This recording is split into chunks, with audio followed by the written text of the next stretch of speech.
Juan Kapitulo 6, versikulo 35. Si Jesus miingon kanila, "Ako mao ang pan nga naghatag sa kinabuhi.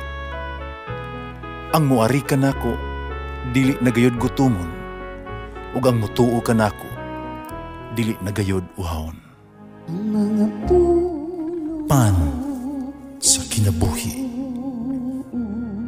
maglikon unta sa mong pagtuo ug gagakabi sa pagtuman sa imong mahal nga kasuguan.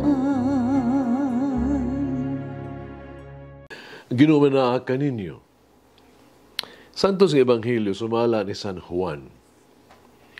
Si Jesus miingon ngadto sa mga Hudiyo, "Sultihan ko kamo, ang magtuman sa akong gisulti, dili gayud mamatay." Ang mga Hudiyo miingon kaniya, "Karon matino na gayud namo, nagiyawaan ka." Si Abraham ug ang mga propeta nangamatay, apan nag-ingon ka, ang magtuman sa akong gisulti dili gayud mamatay. Among amahan nga si Abraham namatay, labaw pa kadi ay kang Abraham? O mga propeta nangamatay usab, kinsa ka ba sa imong panghuna-huna? Si Jesus mitubag, "Kung pasdunggan ko ang akong kaugalingon, walay bili ang akong dungog. Ang nagpasidungog kanako, maong akong amahan, ang inyong giingon nga inyong Diyos. Wala ka bang magkaila kaniya? Apa nakaila ako kaniya? Kumingon ako nga wala ako makaila kaniya, mahimo akong bakakon sama kaninyo.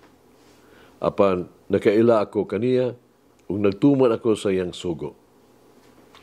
Ang inyong amahan nga si Abraham nalipay, nga nakakita siya sa adlaw sa ako ang pag-anhi. Nakita niya kini ug nalipay siya." Ang mga Hudiyo miingon kaniya, "Wala ba gani kay kalim-an katuig ug nakita mo na si Abraham?" Si Jesus mitubag, "Sultihan ko kamo, wala pa gani mataw si Abraham, ako mauna." Namunit sila mga bato, karon siya ilang batuon. Pan mitago sa Jesus, mibiya sa templo. Ang Ebanghelyo sa Ginoo. Pasalamati ang Ginoo kay siya maayo, ang iyang gugma mulungtad hangtod sa kahangturan. Pasalamati ang Diyos sa tanang mga Diyos, ang iyang gugma malungtaron. Pasalamati ang Ginoo sa mga Ginoo, ang iyang gugma balungtaron.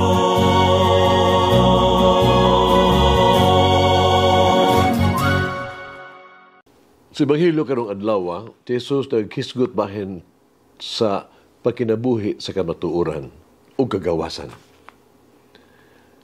Kanunay giingon nga pipila ka mga kamatuoran mahimong mamatud-an nga tinuod pinaagi lamang sa pagbuhat, pagsunod niini.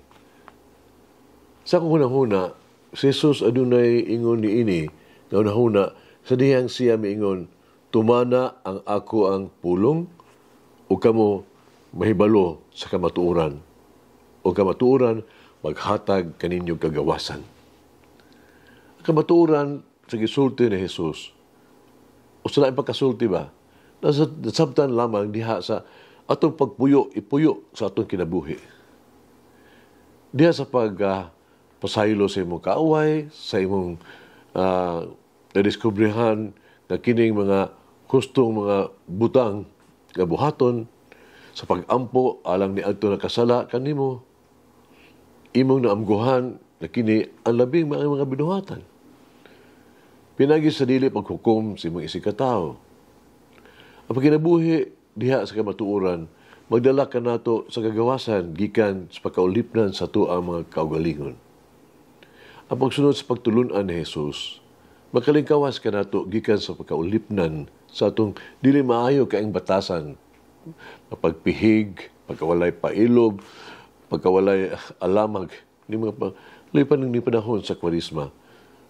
Ang Ebanghelyo, nagpahinumdum ka nato sa ato ang kaugalingon pagkaulipnan sa sala.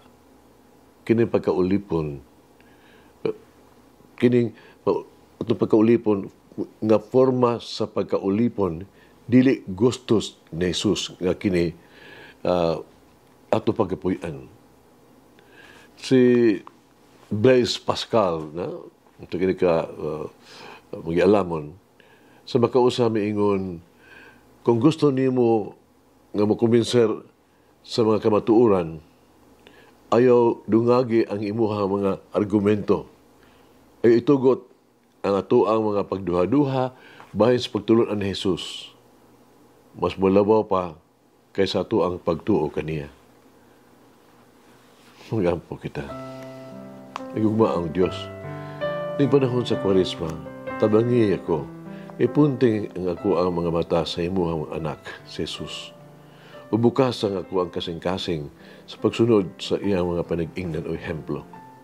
Tabangi ako, namutubo diha sa ligon, pinaagis pagkaton sa pag-ingon, dili sa among mga sala, o sa mo ang mga kapakyasan, sa ako ang kapakyasan.